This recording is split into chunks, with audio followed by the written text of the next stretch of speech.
নিশা ৩১ number ৰাষ্ট্ৰীয় ঘাইপথত আমাৰ যাত্ৰা আৰু দিনত ব্লগ বহুত বনালোঁ ৰাতিৰ ব্লগ কেনেকুৱা লাগে ৰাতিৰ ব্লগিংবিলাক কেনেকুৱা লাগে অকণমান দেখুৱাবলৈ চেষ্টা কৰে মই নিজে অকণমান এক্সপেৰিমেণ্ট কৰিবৰ কাৰণে চেষ্টা কৰে আৰু ওপৰতে দেখি আছে জোনবাইজনী ওলাই আছে ওপৰত জোনবাইজনী ওলাই আছে সুন্দৰ পৰিৱেশ ইপিনে হৈছে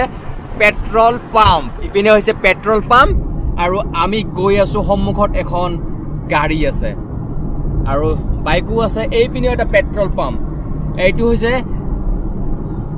এতিয়া সময় হৈছে 5:30 বৰ্তমান যিহেতুকে দিনটো ছুটি সেইবাবে 5:30তে বহুত ৰাতি হোৱা যেন লাগিছে দিনত বহুত ব্লগিং কৰিলোঁ বহুত বনালোঁ আপোনালোকে দিনৰ ব্লগিং বহুত দেখিছে কিন্তু ৰাতিৰ ব্লগিং আজি এবাৰ চাই লওক আমি যাত্ৰা কৰি আছোঁ এয়া বঙাইগাঁৱৰ পৰা মানিকপুৰলৈ আমাৰ যাত্ৰা আৰু এয়া ৩১ নম্বৰ ৰাষ্ট্ৰীয় ঘাইপথৰে আমাৰ যাত্ৰা আৰু আমি ৰাখলডুবি পোৱা নাই আমি বঙাইগাঁৱৰ পৰা গৈ আছোঁ ৰাখলডুবি পোৱা নাই অৰ্থাৎ আমি ৰাখলডুবি পাৰ হোৱাৰ পিছত আমি বিজনী পাম বিজনীৰ পিছত আমি তেনেকুৱাকৈ মানিকপুৰ পাম তো ফ্ৰেণ্ডসকল চাই থাকিব এয়া নিশাৰ ৰাজপথত আমাৰ যাত্ৰা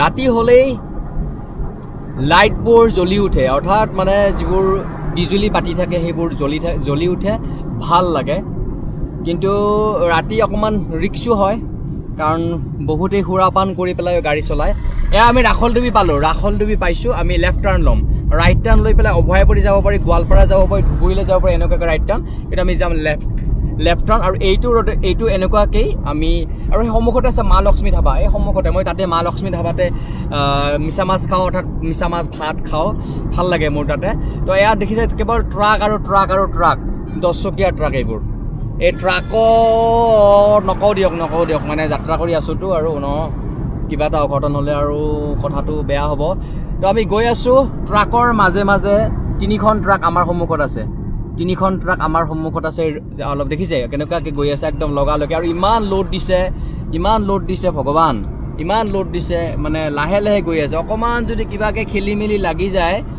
তেতিয়াহ'লে অঘটনটো হ'ব আমি ৰাখলডুবি চক পালোঁ আমি গৈ আছোঁ চেষ্টা কৰি মাজেৰে যাবৰ বাবে কিন্তু বাওঁফালেও ট্ৰাকবোৰ ৰখোৱা আছে আৰু সন্মুখতো বাইকবোৰ আছে সেইকাৰণে দূৰ হওক দুৰ্গতি নহওক অসমীয়াত এষাৰ কথা আছে গতিকে দূৰ হওক দুৰ্গতি নহওক তেনেকৈ গৈছে আৰু এয়া দেখি আছে বজাৰ এয়া ৰাখলডুবিৰ বজাৰ ইয়াতে মাছ মাংস কমত পায় বুলি শুনিছোঁ অৱশ্যে মই দেখা নাই মানে কি আৰু লৈ যোৱা নাই আৰু দেই এয়া গৈ আছোঁ এয়া ট্ৰাক কেৱল ট্ৰাক মানে ট্ৰাক কিমান গণিব আকাশৰ তৰাৰ দৰে ট্ৰাকবিলাক আছে গৈ আছোঁ অকণমান স্কিপ কৰি দেখুৱাম আৰু নেকি অকণমান আগৰ পৰা দেখুৱাম এতিয়া ডাইৰেক্ট হয়নে নাই তো গৈ আছোঁ এখন ব্ৰিজৰ ওপৰত উঠিছোঁ দেখিছে গৈ আছোঁ আমি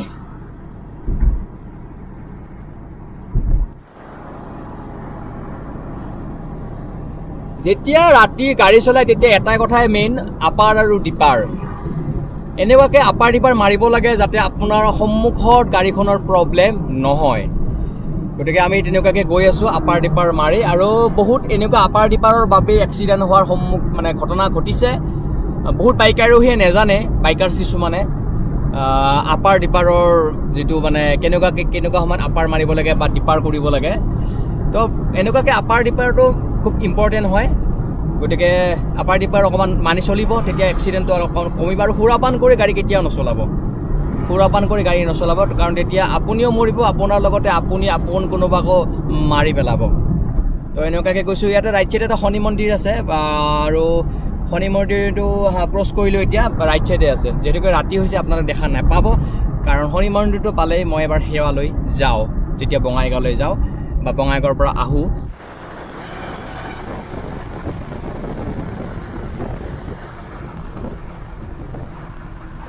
আমি অভাৰটেক কৰি আহি গ'লোঁ অকণমান ৰিক্স লৈ অভাৰটেক কৰিলোঁ আৰু মানে ট্ৰাক কেইখনে বহুত দিগদাৰী কৰি আছিলে সিহঁতে এতিয়া গৈ আছোঁ অৱশ্যে ট্ৰাক চালকসকল আচলতে দিনৰ ভাগত মানে যিহেতুকে ন' এণ্ট্ৰি থাকে তো এতিয়া তেওঁলোকৰ মানে ন' এণ্ট্ৰিটো খোলা খায়, গতিকে এতিয়া তেওঁলোকে চলায় আৰু বেচেৰাহঁতে বহুত কষ্ট কৰে, ৰাতিত নুশুই পেলাই তেওঁলোকে মানে ট্ৰাক চলাবলগীয়া হয় ঘৰৰ তাগিদাত, সংসাৰৰ তাগিদাত। বেয়াও লাগে কেতিয়াবা, আৰু এই টোপনি ক্ষতি হয় সিহঁতৰ, আৰু টোপনি ক্ষতি হোৱাৰ বাবেই আৰু কেতিয়াবা ট্ৰাক চালকসকলে অত্যধিক মানে সুৰাপান কৰি চলাবৰ বাবে দেখা পোৱা যায়, ট্ৰাকবিলাকৰ মানে এক্সিডেণ্ট আদি দেখা পোৱা যায়। আৰু গতিকে তেনেকুৱা নহওক, সকলোৱে ভালকৈ গাড়ী চলাওক, সকলোৰে ঘৰ সংসাৰ থাকে, হয়নে নহয়?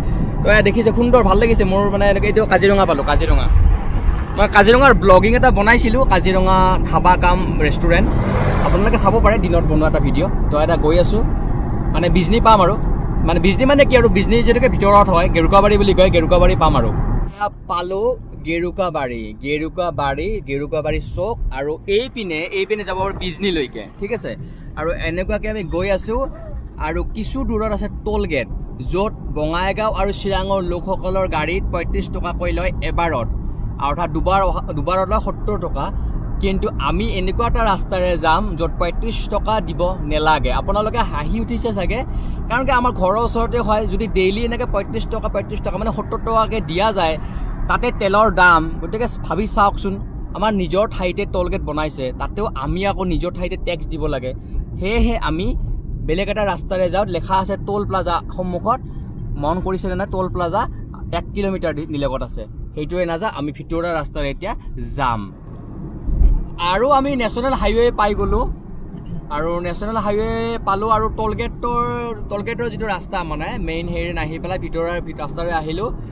আৰু তেনেকুৱাকৈ আহিলে 3 কিলোমিটাৰ হয়, মানে অহা যোৱা 6 কিলোমিটাৰ হয়, অৰ্থাৎ আপুনি 6 কিলোমিটাৰ মানে তেল আপোনাৰ খৰচ হ'ব, মানে বাৰত 3 কিলোমিটাৰ হ'ব, আপ ডাউন 6। এইখিনি পালোঁ আমি ডাঙাইগাঁও পালোঁ দেই, ডাঙাইগাঁও।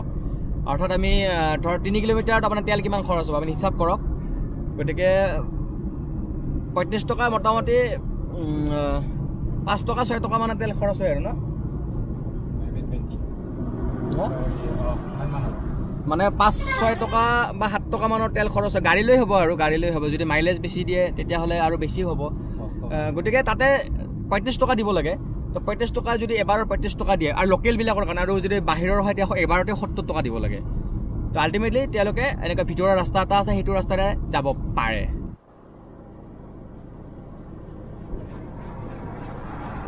এখন বাছ আৰু এখন ট্ৰাকৰ মাজেৰে আমি সোমাই দিলোঁ।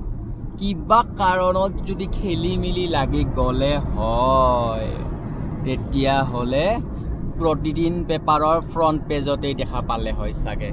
যিকেইটা ফ্ৰেণ্ডসকল তেনেকুৱা নহ'ল বাৰু, ভগৱানৰ আপোনালোকৰ আশীৰ্বাদ আছে, হয়নে নহয়?